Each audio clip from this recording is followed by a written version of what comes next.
a personal topic. So for me, coming from Myanmar, it's a former colony country, and so colonization is an identity that I have experienced all my life. It is in our history, it's in our culture, it's in the systems that I have grown up with. And then so what does it mean to actually decolonize these systems that are fundamentally racist and based on this belief that my people are not equipped to handle the systems that a foreign country should. So this is why we've invited a panel of speakers that have a diverse perspective on what decolonizing means. And so we will hear from them first, and then let them ask questions of one another, and then we'd love to hear from you of what it means to decolonize climate finance. So what we're really expecting of D&C Days in the decolonizing climate finance theme is we want to get very practical answers, because it's easy to talk conceptually on this topic, I think, but what does it actually mean to reform the climate finance architecture so that the power asymmetries are evened out, that the racist narratives are stamped out, and the values of local people are reflected in the systems. Does that sound okay? Okay, sounds good. Should we close the door? Whoever is sitting in the back, thank you very much. So without further ado, I will invite our speakers over. We have Vasilina Bello from Eco Action. Welcome, Vasilina.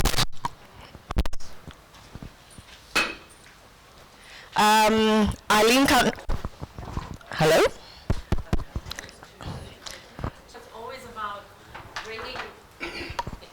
Thank you very much. Was about always to connect the bottom-up efforts to top-down efforts that are led globally or led by national governments. So how do we build capacity from the bottom up? How do we support local voices? And I joined the World Bank because I felt that we needed to bring this type of effort within the World Bank as an organization, because the World Bank works directly with national governments. Our mandate is to work our counterpart, our client. We are a World Bank, we are a bank, so we have clients. So those are directly national governments. At the same time, I think this is why we always host the session on decolonizing climate finance. There are very strong efforts through the World Bank to ensure that when we are engaging with national governments, we are also bringing the bottom-up voices, the voices of local communities, putting a lot of emphasis on inclusion, putting a lot of emphasis on equity. And this is why I joined the World Bank 14 years ago, and started working on a variety of issues, including climate, but including like working how do we scale up the World Bank effort in fragile and conflict-affected contexts. So let me bring you now to why, to the question of like what it means to me working on decolonizing climate finance within the World Bank. We don't call it decolonizing climate finance. We call it more locally led or community-based interventions for climate action. And we call it climate action because we know when we work on the local level, there are a lot of outcomes or co-benefits on adaptation, but also on mitigation that we can take into account. And so we in our team, we put a lot of emphasis on strengthening a lot of these community interventions and locally led interventions, so even working with local governments, subnational governments, to really strengthen climate action and ensure that we are connecting the horizontal interventions with vertical interventions that are led by the government. And we are doing, the way that we are pushing this work right now through the World Bank is to really work through the portfolio on community-driven interventions to strengthen the locally led climate action part of it. For those who don't know, about 10 to 15% of World Bank financing is actually on community-driven interventions. So it's a pretty sizable portfolio. It's about $40–50 billion. So it's not a small amount. So starting, but for even if it's 10 or 15% of the World Bank financing, that's really a good entry point. So that's one place where we are pushing towards this, or basically trying to push the dialogue on. But we know this is not enough. So we also know through a lot of the policy dialogues that we're pushing, we are putting a lot of emphasis on how do we ensure accountability and transparency through our dialogue with national governments and bringing an inclusive lens to it.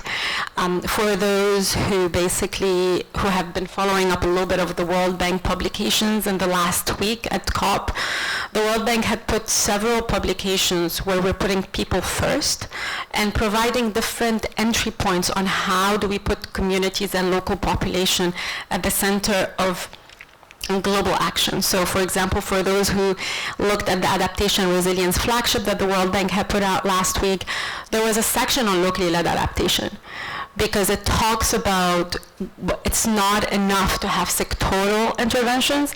It's not enough also only to have a global perspective, but it's also important to bring in order to connect to the last mile, to ensure that everyone is included, to ensure that actions are actually meeting the needs on the ground, to ensure that actually local knowledge is being reflected in not only in the design of the program, but in the decision over what the investments are going to be in these programs. So there's a lot of push and commitment towards that. And so there's a lot to say. I don't want to take the whole time, but I would like us to come to a discussion afterward in terms of what we're doing is just the start. So how do we move forward beyond this? What do we do more, right? We're all talking about what should be the aspirations, but also I would like to talk about concrete partnerships and how do we make sure that we at the World Bank we're also listening to several of your activities and bringing your knowledge to influence a lot of the work that is also happening at the World Bank. Thank you very much, and looking forward to hearing the other panelists. Thank you, Yana. I'm Tracy. May I introduce me as from LifeAir, which is not an organization. I'm from IIED. I'm only a director for LifeAir, which is an LDC initiative for effective adaptation and resilience, and LifeAir is hosting it as an interim secretariat. So I'm also really excited to be here because I've been leading for D&C Days for IIED for the last 5 years, and I've been part of the journey of rethinking the themes for D&C Days to make them really transformative and challenging, moving away from the sector themes that we had in the past. So I'm in the right place, I guess. But I struggled to prepare to be a panelist here on the decolonization topic, because when we changed themes, we knew there are uncomfortable conversations that need to happen. Are you ready for discomfort? Because this is what it is, because there are things that we've not been talking about for many years, but this is the time to really talk about them now.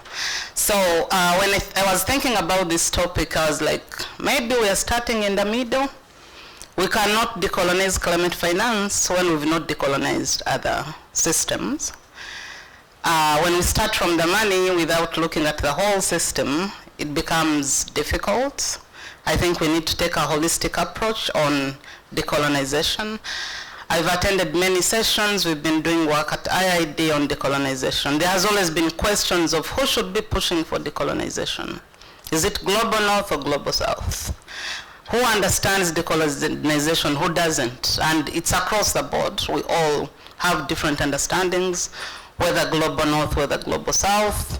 Do we have a common understanding? What do we mean when we talk about decolonization? Jan has said World Bank does not say decolonization. It can't be named, but it's talked about as locally led approaches and community approaches. So does naming it or not naming it make a difference in the way we approach it? That is another question I think we need to think about when we are talking about decolonization. So my reflection is that decolonization is not an end in it. I mean, decolonizing climate finance is not an end in itself. We need to look at the whole structure other than the finance, then the decolonization then will not happen. But linking it to climate, we also need to think in terms of the nature of the climate finance, the injustices that are embedded in how the funds are distributed, and the whole history around climate change adaptation, the historical responsibility for emissions. We have developing countries that have contributed very little, and developed countries that have contributed a lot to the emissions, but then the LDCs and other developing countries are paying the price. Where is the equity in there? Whether it's in the negotiations or how funds are distributed, those are questions we need to look at. Human rights have been raised, the human rights question in this conversation, but also widely the issue of justice. Distributive justice, how are funds being distributed for climate? Who is receiving the funds? So that is a big conversation we've been having. It's the big agencies getting the money. Small agencies, there are rules in the game that they can't even meet. And yet they are the ones at the front line dealing with the daily impacts. But either they don't have audit reports or whatever, they cannot get the money.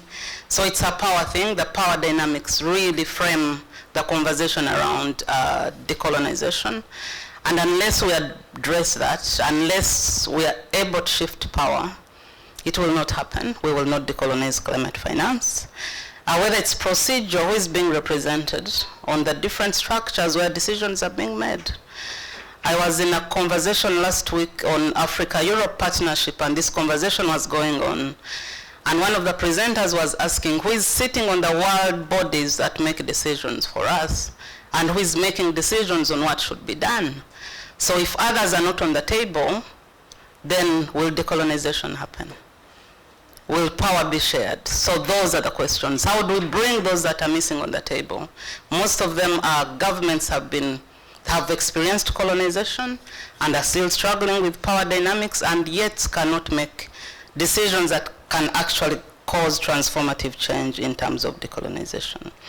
But we also see disparities between countries, even in the negotiations. There's always divisions, LDC negotiating bloc, Africa negotiators, EU bloc, this, and the power structures still continue. We are dealing with a global crisis where we all need to come together and find solutions, but negotiations are still in separated groups, Of course, LDCs will not have as much power as the US or EU negotiating blocs. So still power dynamics are still there. I was hearing stories on gender negotiations where there's a conflict of should we add human rights to gender. I was being told Africa and the Arab countries are saying, yes, we should, and then other countries are saying, no, we shouldn't. It was EU and others saying human rights is important, but then the understanding of that is also different, so things were stuck somewhere. We were talking to our Senegalese colleagues, very frustrated with small words, and it takes us years and years, These processes is what is really making everything difficult to go through. We are also looking at systems that would enable funding to go through. Accessing financing has been very difficult for the developing countries.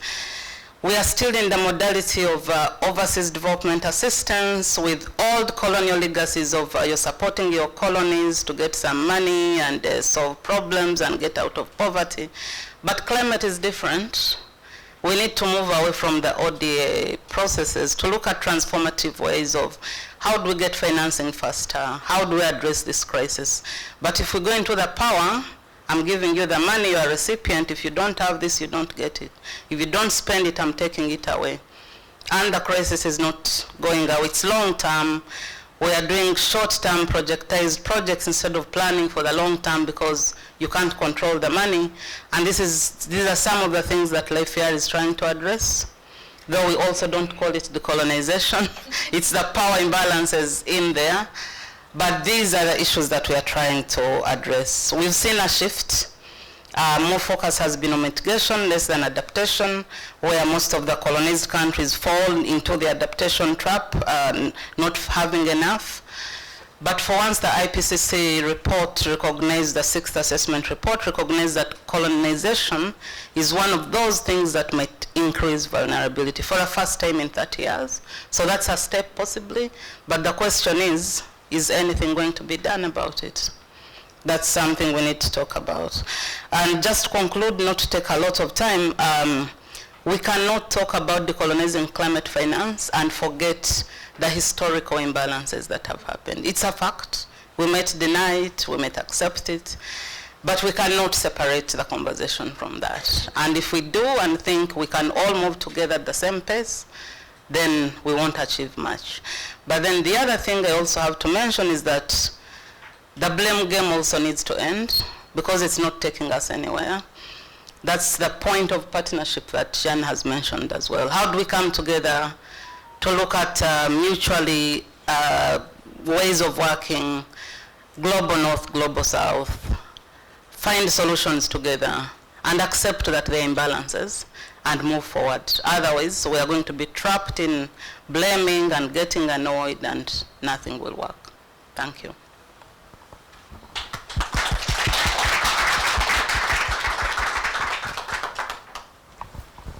Thank you very much for your presentations. It was a joy to hear you. Hello everyone, my name is Vasilina Belyo. I'm head of climate department of NGO EcoAction. This is a Ukrainian NGO. I'm very happy to be here today, and actually this is the first time for me at D&C Days, and that was quite a surprise of the format of the opening session, so thanks a lot to the organizers for giving the reason to smile at the morning. As I'm Ukrainian, I would like to focus my attention today on the decolonization of Russian climate finances. So I will focus on that topic. But before going into how we can do that, I want to explain you why we need to do that. So why I'm talking about Russia in the colonialism context? Well, actually, if we look at the Soviet times or even before that, USSR had not only economical and political domination over other republics, but as well exploited intensively natural resources of the countries, including Ukraine.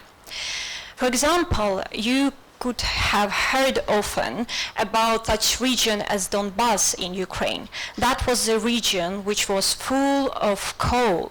Currently, this is a place which is either mostly occupied by Russia or is a place of the battlefield. Ukraine was a breadbasket for the USSR, and other resources were intensively exported and benefited by Central Russian power. If we again are talking about the historical context of Russia, Russia is the third historical global GHG emitter. It's responsible for around 7% of GHG emissions. And even today, Russia remains one of the leading exporters and producers of oil, gas, coal. On top of that, we have additional GHG emissions occurring from the war. So in our organizations, with our partners and experts from Ukraine and abroad, we are trying to calculate the number of those additional GHG emissions from the war. So our estimations show that for 2 years of full-scale invasion, additional around 175 million tons of CO2 equivalent was originated from the war. And that's just for 2 years. Now we are reaching the third year of full-scale invasion just in 2025. Yet somehow, even considering all these points, Russia remains somehow in the gray area at the UNFCCC negotiations.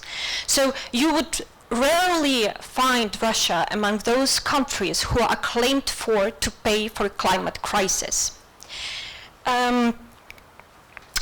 what a person might think, well, probably Russia doesn't have enough money for that, to bring money for the climate financing. Well, that is not the case. If we take a look at the numbers of the Russian exports of fossil fuel just for the time of full-scale invasion, and I would like to emphasize that this is a period when active sanctions were in action against Russia. So for the time of full-scale invasion, Russia earned around 800 billion US dollars. 800. For 2025, Russia plans to allocate recording 135 billions for its military purposes. So should I remind you what was the collective financial goal up until this year? Well, Russia could have covered it all by itself, actually. And again, if we're estimating the Russian involvement to the climate crisis and climate finances, if you go to the climate action tracker, you would see there that Russia has not made any substantial contribution to climate finances at all. So this is a portrait which I wanted to draw you, how we in Ukraine see Russia in its colonial context and the responsibility for climate finances. And I want to move to the next stage, how we can make possible decolonization of Russian climate finances. Of course, that wouldn't be an easy task. So first of all, as we are having the priority during this scope on the development of the new collective quantified goal, we must all understand that Russia has to be in the list of countries who have to pay according to NCQG. That would be challenging because technically Russia is not an annexed country, so it's not considered a developed one. However, if you look at the portrait which I described to you, Russia has to pay. Historically, it has to pay for the countries who are vulnerable to the climate crisis. We cannot be limited only by NCQG, so we have to look to another climate finances funds and ask there as well that Russia has to pay and make input to climate finances instead of using that money for the war against Ukraine. And the third option, as well, is again quite challenging. But as I mentioned before, in Ukraine we are trying to calculate this additional GHG emissions from the war. And our estimations show that they amount to around $32 billion of damages. So obviously Russia is not the country who would willingly pay the damages to Ukraine and to Global South. So one of the options is, and what we are trying to do currently in our organization, is to push an involvement of international law. We already see the dynamics with the ICJ advisory opinion, which has to be presented in December, the ECHR cases and other cases. So we see already the case law dynamics on the inclusion of the climate perspective. And this is what we will be doing, and we invite you to as well share these efforts to shape the international law to make the aggressor, and in our case colonizer, to pay for the climate damages it created. So that's all from my side. Thank you. Thank you, Vasily. Thank you to all of you for your presentation. My name is Eileen Mairena Cunningham, and in my name you can see the colonization of my region. I found someone from Ireland one time and said, "You don't look like an Eileen Cunningham." And I said, okay, that was part also of the racism. I say, okay. Anyway, I'm an indigenous mosquito from the Caribbean coast of Nicaragua.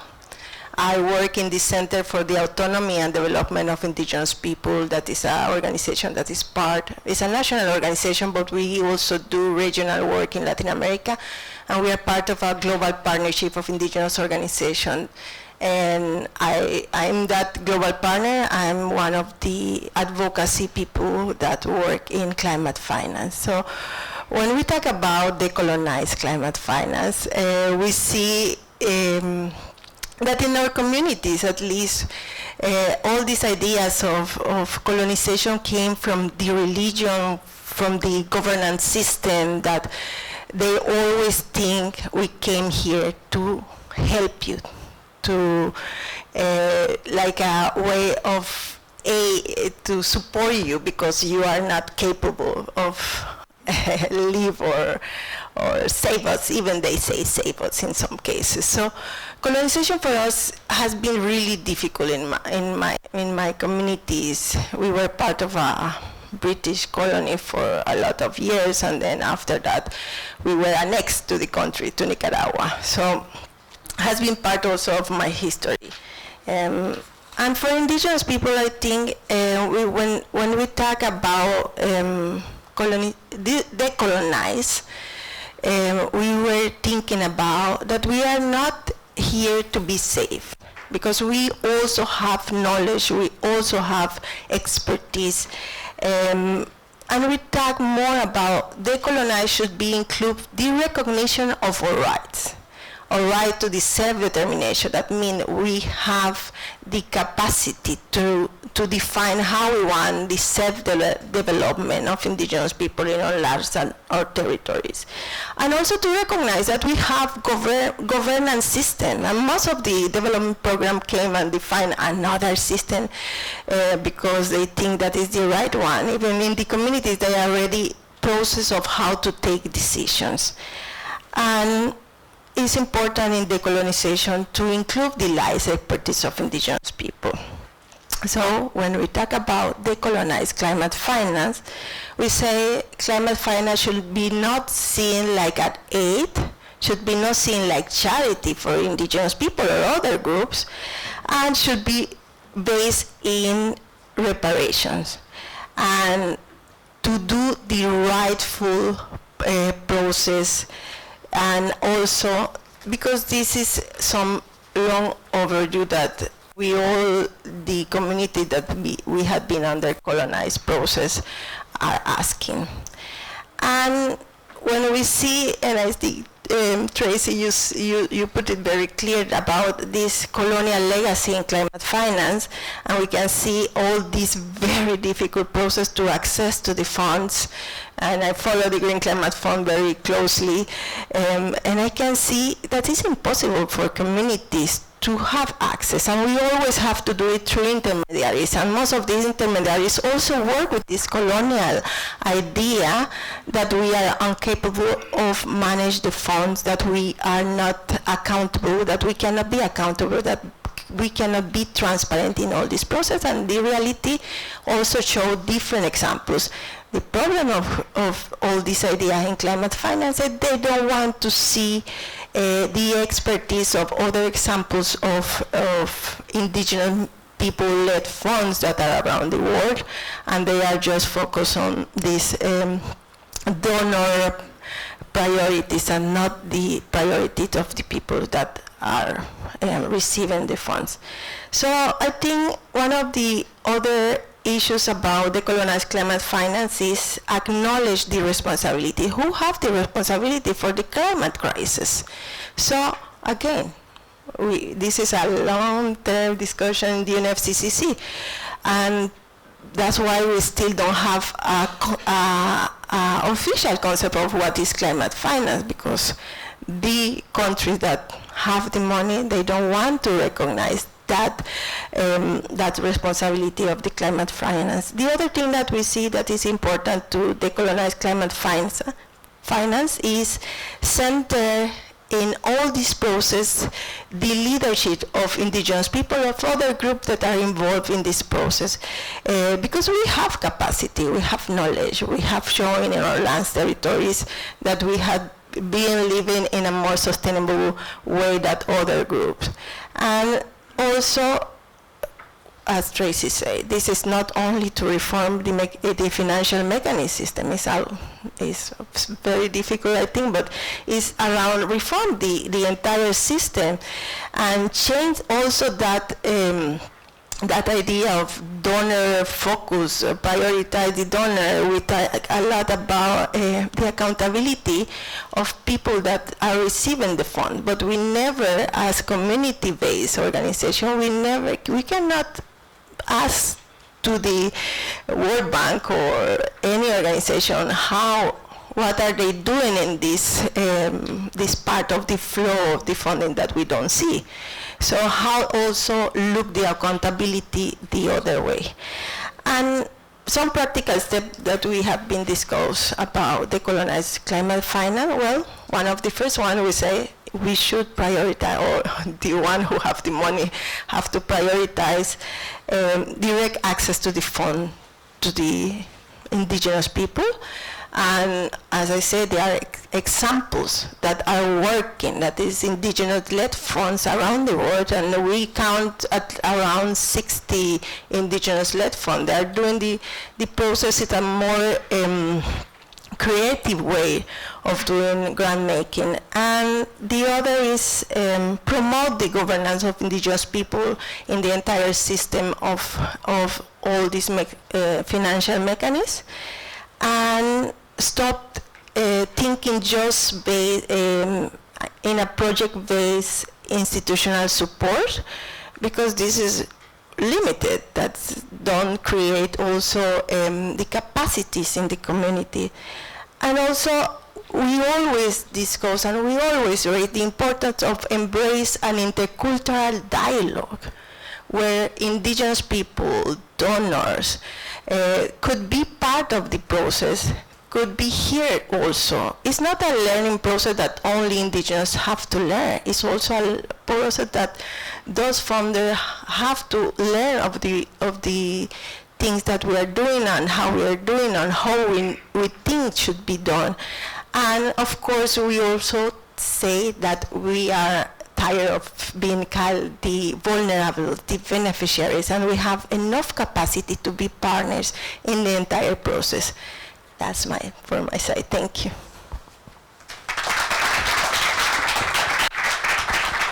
Thank you so much, all of you, for sharing such personal stories about your background, your country, why you're working where you are. It's really inspiring and impossible for me to summarize what's been said. I know I did ask you to have questions for each other, but I do want to get a sense in the room of if there are any questions, just to see how I can manage the time. Would anyone have any questions to ask the panelists? We have about 2 questions. Shall we take the 2 questions? Comment. Okay, let's take the 2 questions and then go to questions for each other.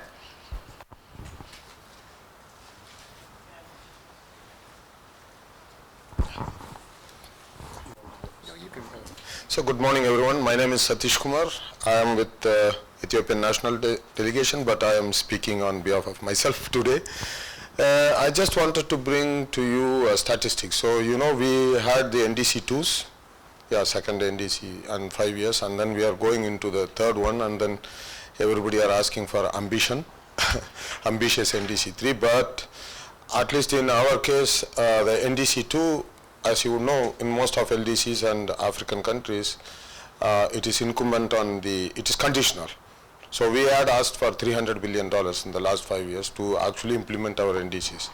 As a matter of fact, we have received only 1% of what we have asked.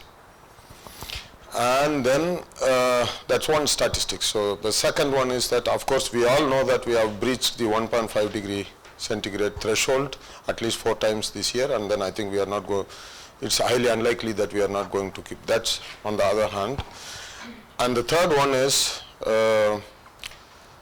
at least $26 billion, you know, it's plus or minus, of money, of interest from African countries have been paid to the international lenders, because climate finance, we hear that it should be, you know, grants and not loans, but it has come as loans, and then, you know, including World Bank. So it has flowed back. So even we are paying for the others to, you know, get their work done. So within this context, I think, what do you think should happen?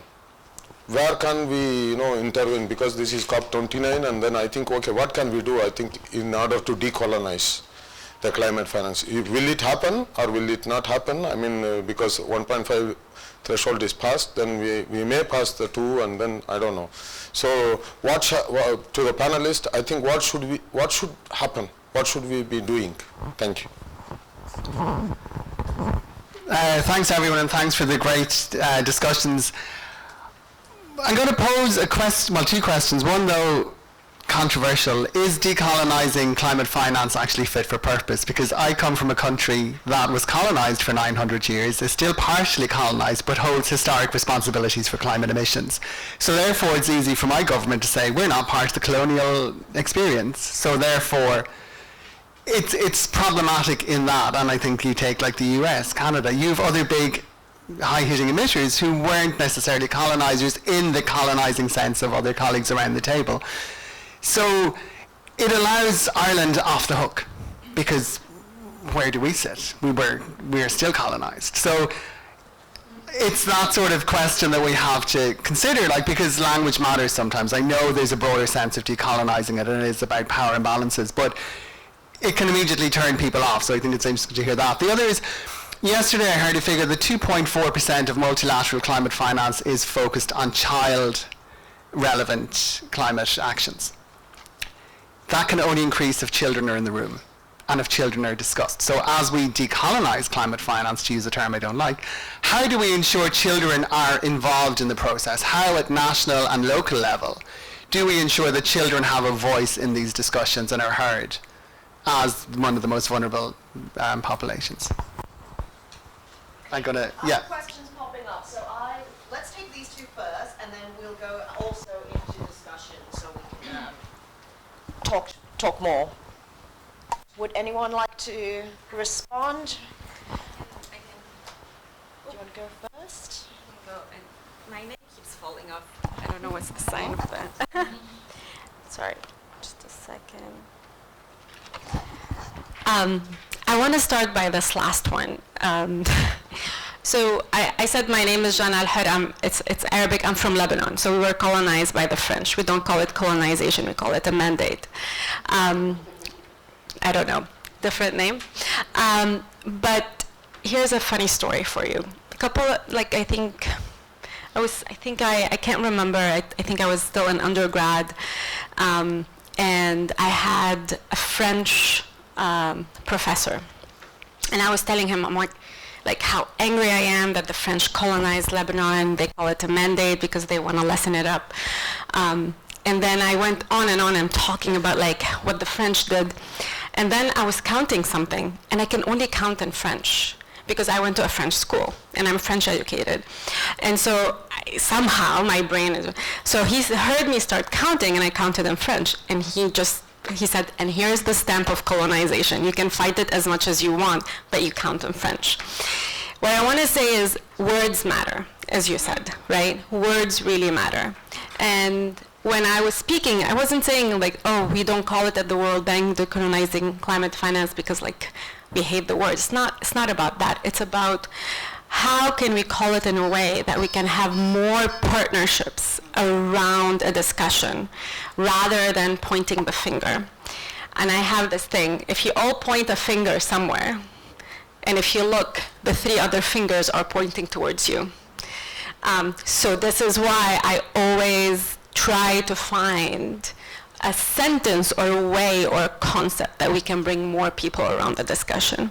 So thank you for raising that, because last year we had a session also on decolonizing climate finance. We were also hosting it because we always want to host it, because we want to host these tough conversations in order to think about how do we build these partnerships, right? So how we want to call it, whatever we want to call it, we need to find it a way that will bring partnerships, will bring diverse opinions, and it's not about the blame game. So if we can all agree on that, let's do that and move forward on that. So that's the first thing I want to say. And then I don't want to take all the time, but just on that, and just on if we want to think about partnerships and how we want to work on that, on climate finance, different institutions, different parties have different role in the climate finance. So I think it's important, as we also discussed, like it's not one party or one institution or one country that can solve all the problems on climate finance. So we really need to think about nuanced approaches.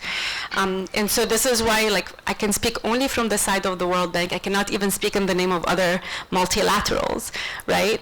But what we know is that when we're trying to think about climate finance, we're also trying to think about how do you also want, it's not climate finance by itself, how do we also want to think about long-term climate and development, which is exactly the title of the day today, right? And so this is why a lot of emphasis on capacity building, a lot of emphasis on working with local institutions, working with civil society. There's actually a new initiative at the World Bank called Civic, just basically to strengthen role of civil society in engagement with the World Bank on the country partnerships that we do with them. So it's important as well as we continue to think about this, about also the role of different partners and what they can do in the climate finance world, and to ensure that this partnership and listening to each other and acting with each other and being partners, not only thinking about beneficiaries, will be important. So much more to say, but we'll leave it till later. Thanks, Anna. Maurice, I think, brought a controversial question about Ireland. And I completely agree. One time I was working with Irish Aid, and one time in Malawi, the ambassador was tasked to talk about how Ireland, white people colonized Africa. And he was really annoyed. When he stood to speak, he said, Ireland was colonized for more years than Africa. So you have no right to tell me about colonization. Which was really interesting. And I'm imagining Malawi people didn't know that Ireland was ever colonized. They look at a white person and they look at a colonizer. So that's why I was saying we really need to be careful about the blame game, but understand the context. So definitely, Maurice, you survive, you're within the colonized as well. But many people who are not white will not understand it when they look at you. So that's why we really need to understand people's narratives and experiences than judging by skin color, which is really dangerous. Back to the point of reparations and let me go to the question of Ethiopia. I think NDCs and 1% out of the 300 billion, we're in the third NDC. Personally, I completely understand. I feel the pain myself, and I think that's part of the global system that is not looking at what should we be doing other than rules and policies and systems that keep us so busy instead of addressing the problem itself. Most of the Africa LDC, NDCs actually, LDC is not Africa. The biggest part of them is adaptation, not even mitigation, because mitigation is not our responsibility. If you look at all the NDCs, more than 50% is adaptation. And then the targets for mitigation, it's very clear in those NDCs, depend on climate finance received. They've stated it very clearly. And then we are not meeting the climate finance targets, but then we have mitigation targets across the NDCs. I think you've seen reports, they don't add up. They don't add up to 1.5 or 2 degrees because there's no money to address them.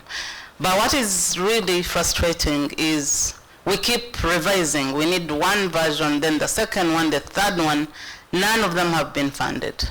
So is it about policies and regulations, or is it really about working to mobilize finance and address adaptation issues?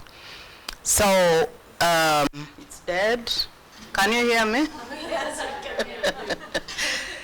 So the challenge is, I think, as globally, we need to think about moving forward than the rules and policies, because governments don't get money because they don't have capacity. But then they're expected to have capacity to develop NDCs, revise NAPs, develop national climate policies, NAMAs, and so many policies you can't believe. Government people here, they'll tell you.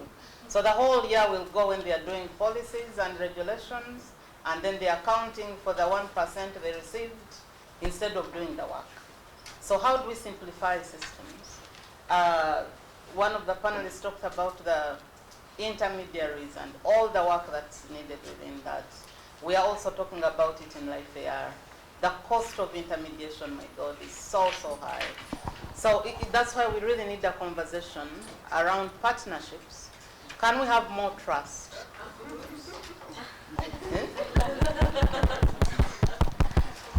Can we have more trust in the partnerships to know that it's not that if you give money to an LDC organization or small organization, it's going to be stolen. We brought in a small organization from Scotland, Cora Foundation, that is trying to shift these power issues and systems of reporting and all that. They gave an example. During COVID, they gave out 50 grants that had no proposals. Those are their partners. They said, here is the money. We have a global problem. Go and support communities, and you don't have to report. Because there was a problem.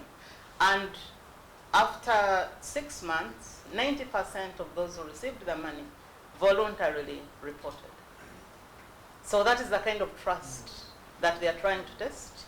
Simplified tools, simplified reporting, giving small grants without conditions, starting to build trust slowly.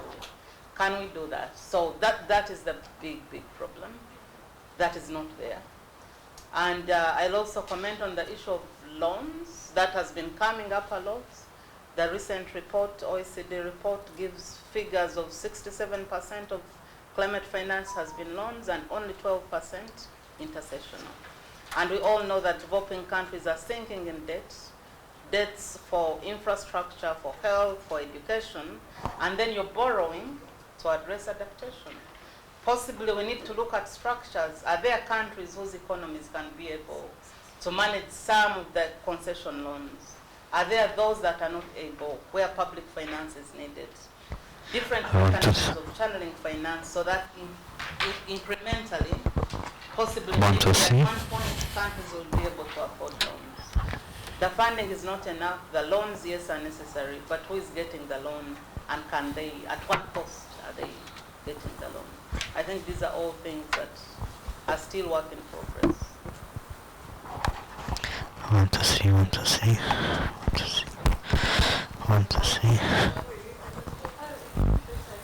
was thinking the question about how to go through the colonization, and I was looking the LLA principles, and I was thinking, okay, we don't have really a formula, a way exactly to do it. This is the formula, but I was looking the LLA principles, and I've been working with this a couple of years already. So Raz, dva, tri, raz, dva, tri, raz, dva, tri, raz, tri, raz. from our own institutions, and I see, or in our own countries, because in my country you can see also that inside the country, because we were annexed, and there's another country inside one country. We are even an autonomous region. We are autonomous, and there's a lot of races around. Raz, dva, tri, raz, dva, tri, raz, dva, tri. We came to the Pacific, and we have that dichotomy, Pacific and Caribbean. But I'm looking at the LA, and I was thinking, okay, all this power shifting, so it's related there in devolving decision making to the lowest appropriate level.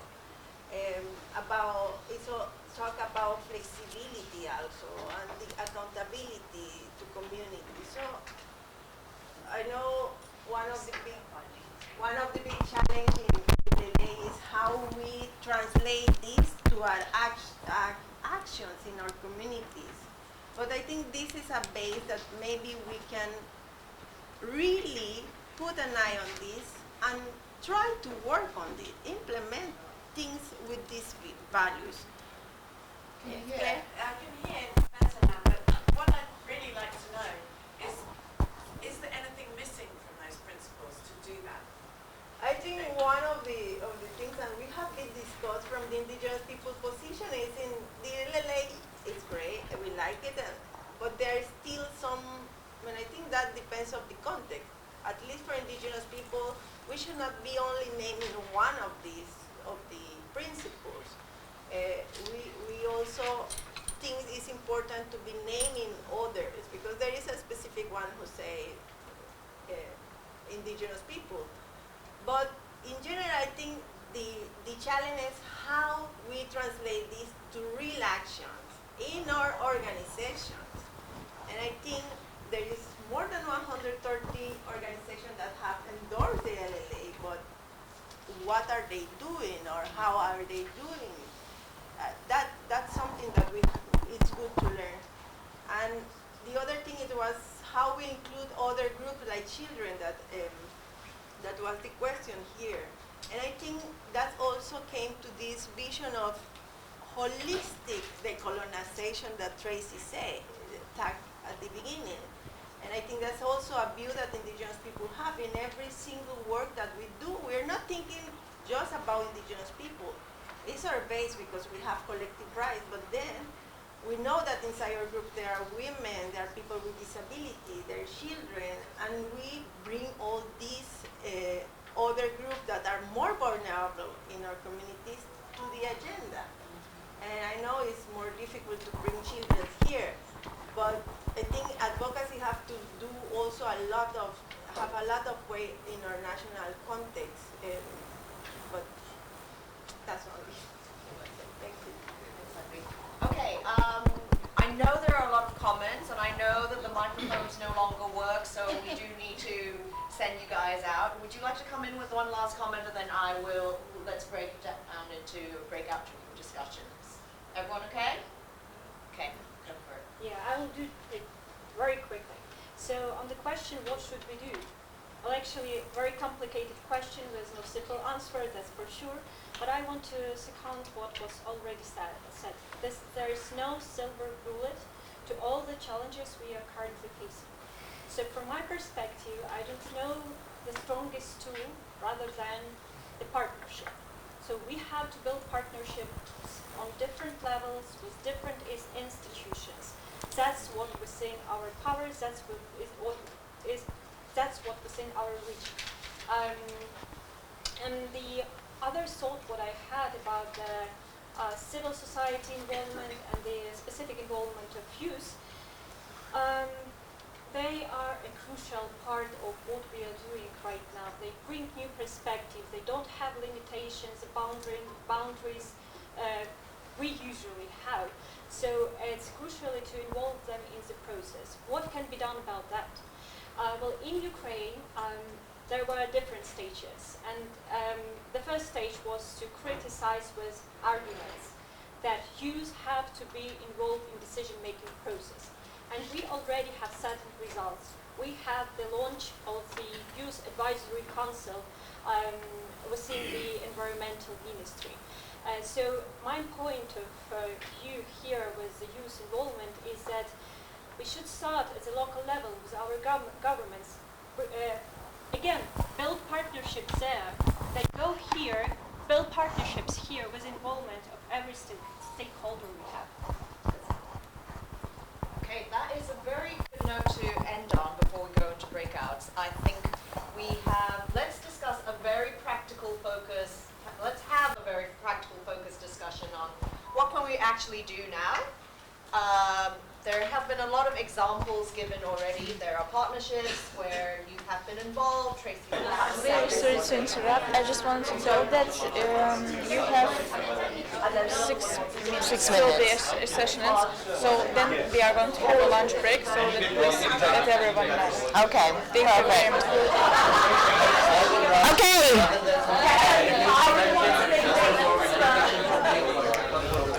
If you can hear me, clap once. If you can hear me, clap twice. If you can hear me, clap 3 times.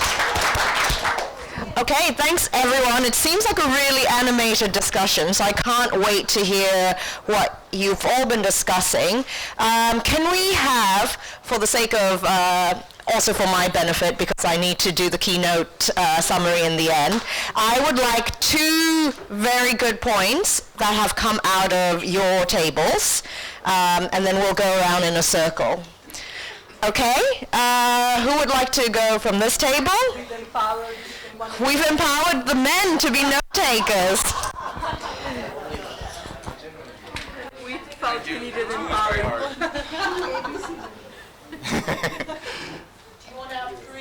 I will try with two, but I might hold on the third just for a second. So we started off with a understanding that the development and climate days start off with a very entrenched thinking of how development is. So we're stuck in these rigid ways of how these development models, economic models are already, and we're just trying to fit all our different ideas of rethinking it, but within those same models and structures, which becomes very, very tight. And one of the points that came through is particularly in the climate arena, we call these as donors and recipient relationships, whereas perhaps a bit more of a friendly language or more from the humanitarian sectors where they're duty bearers, and then we're responsible holders or financial partners, and we're working in a partnership. That might be a better way for us to try and get some changes and to be a bit more accountable mutually. And with that came a number of points in terms of trust building, where a lot of the duty bearers and financial partners at the moment don't have a lot of trust in the partners that they're working with.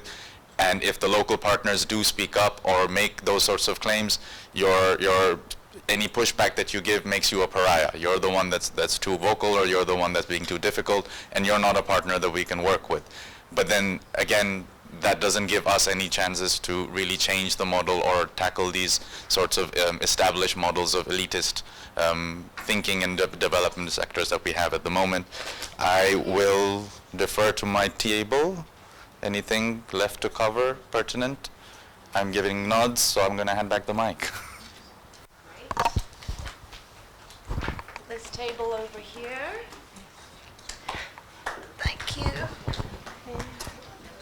Okay, I'll be quite brief. We had an interesting discussion around partnerships, and one of the points that we discussed was that different organizations have different linkages with different stakeholders, and sometimes it's a partnership can be seen as a kind of also kind of as a networking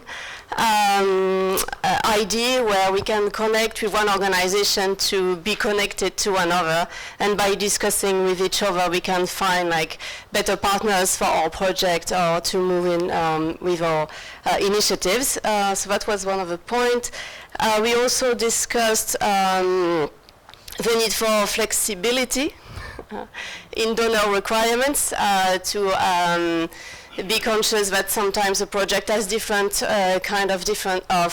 funding partners, and if each funding partner has different requirements, it makes it very difficult to implement and report. So trying to find some flexibility and accept like a common template for one project specifically. And the last point that we also addressed was looking at how we could take in-kind contribution from communities into account in addressing climate finance and the decolonisation. Anything else to add? No? Thank you so much. Thank you. Well, thank you. So we discussed the definition of climate finance. I mean, quite a number of people were worried that they don't even know what climate finance is, and the donor organizations and institutions and agencies are not defining what climate finance is.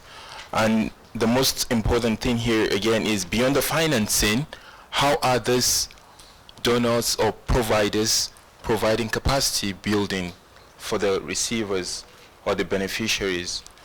And vis-a-vis, there should be a design of system that is flexible, whereby if the finance are sent, it could be sustainable, and they could track who is getting what, and he could get into the grassroots and the people that really needs it. So again, the last thing is the vulnerable individuals should be identified first by the providers, rather than just handing over to the government and nobody knows what this finances goes. They should at least be able to identify that in this place there are this sorts of people that need to benefit from this. Am I missing out on anything? All right, thank you. Thank you.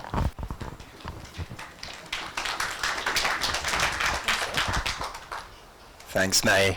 We had a really rich discussion on the table here. I think we were going round and just had a word cloud, which I think is probably the best way to try and digest both of these questions. So I'll read out what we came up with just for the first question.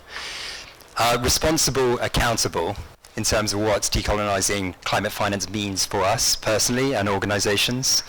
Community decisions need to be made, community accountability, rebalancing power, tackling inequalities, relational, not transactional, reducing bureaucracies, and full participation. And then in terms of what we want from donors and other climate finance providers, the first one is listen. Not just investments, but understand utilisation, effective community utilisation, support systems to guide, learning, not assertion, programmatic, not projects, grants, not loans, and use what exists already. So I think that was really a nod to kind of IFIs and donors coming in with their own assertion of different kind of projects. That's a really quick summary. Great, thank you so much. And we are actually on time for lunch, so well done, everyone.